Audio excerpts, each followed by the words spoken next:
Dans les rues de Rio, elle parcourt chaque jour des kilomètres. À 30 ans, Lidiane da Silva pédale pour survivre.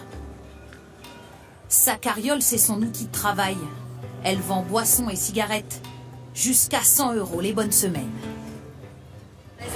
C'est lourd, mais c'est ça ma vie. Charger la marchandise, pédaler, trouver une place, décharger. Dans la rue toute la journée, c'est comme ça. Lidiane a été salariée puis employée de maison avant de connaître le chômage. Travailler dans la rue, la seule solution selon elle pour payer ses factures. Mais ce soir c'est mal parti. La police veut la chasser de la place. Ils auraient pu me confisquer ma marchandise, ça m'est déjà arrivé.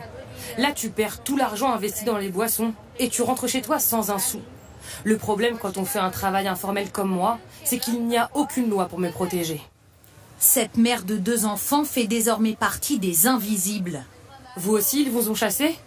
Ces travailleurs illégaux, non déclarés, poussés à la rue par la crise. Désormais, près de la moitié de la population active au Brésil. Comme elle, 1 million de Brésiliens sont sortis l'an passé de la catégorie demandeurs d'emploi pour travailler de manière informelle. La récession a largement aggravé ce phénomène. On estime aujourd'hui que 35 millions de Brésiliens travaillent dans ces conditions. Ceux qui continuent à chercher un emploi viennent grossir ces files d'attente monstres. Trop de demandeurs, pas assez d'offres. En 4 ans, le nombre de chômeurs a triplé au Brésil. La pauvreté s'aggrave. Dans un pays qui longtemps affichait pourtant une croissance à 2 chiffres. C'était les années fastes, les années Lula. Ces programmes sociaux permettent à 30 millions de Brésiliens de sortir de la précarité. Le pétrole n'est pas cher, l'industrie se développe. Parmi les pays émergents, le géant aux 200 millions d'habitants fait figure de modèle.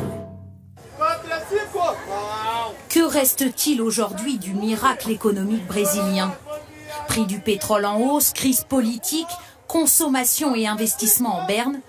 Pour beaucoup, c'est la désillusion.